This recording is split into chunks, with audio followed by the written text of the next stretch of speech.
ఈ స్ట్రెస్ అన్నది ప్రస్తుత సమాజంలో దాదాపు 95% జబ్బులకి కారణమవుతుందని చెప్పేసి చెబుతూనే ఉన్నారు.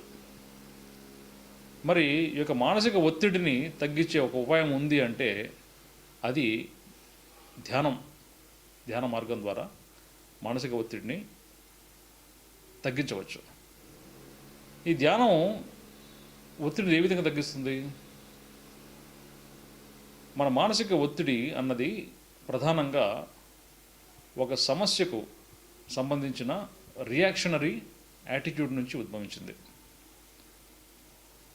సమస్య చిన్నదే పెద్దది అనే సంబంధం లేకుండా ఆ సమస్యకు మైండ్ చూపించే రియాక్షన్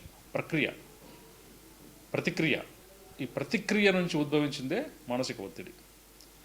ఈ ప్రతిక్రియను క్రియాశీలకంగా మలుచుకోవడంలో ఒక క్యాటలిస్ట్ లాగా ఉత్ప్రేరకం లాగా పనిచేసేది ధ్యానం.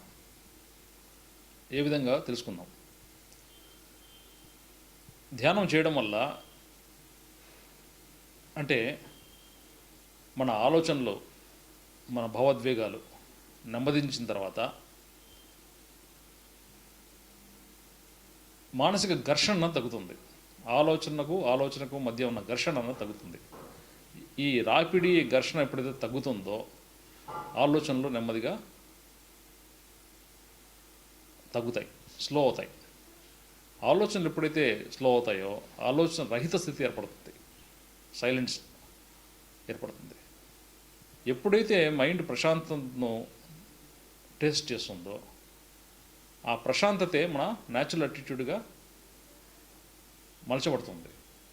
ఈ ప్రశాంతత నెమ్మదిగా మన శరీరంలో ఉన్న జబ్బులు, రకరకాల జబ్బులు, రకరకాల రోగాలు,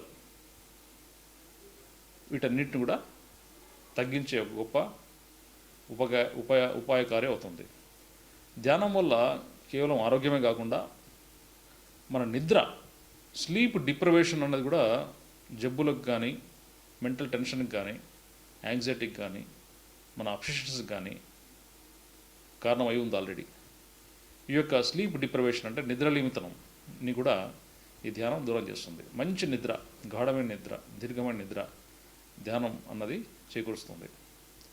అంతేకాకుండా మన దైనందిక జీవితంలో కావలసిన సృజనాత్మక శక్తి కానీ, క్రియాశీలత కానీ, వ్యవహార దక్షత కానీ, వ్యాపార దక్షత కానీ, విద్యార్థుల జ్ఞాపక శక్తి కానీ, ఏకసంతాగ్రహ శక్తి కానీ, ఇవన్నీ కూడా ధ్యానం అన్నది సంపూర్ణంగా చేకూరుస్తుందనడంలో అనుమానం లేదు.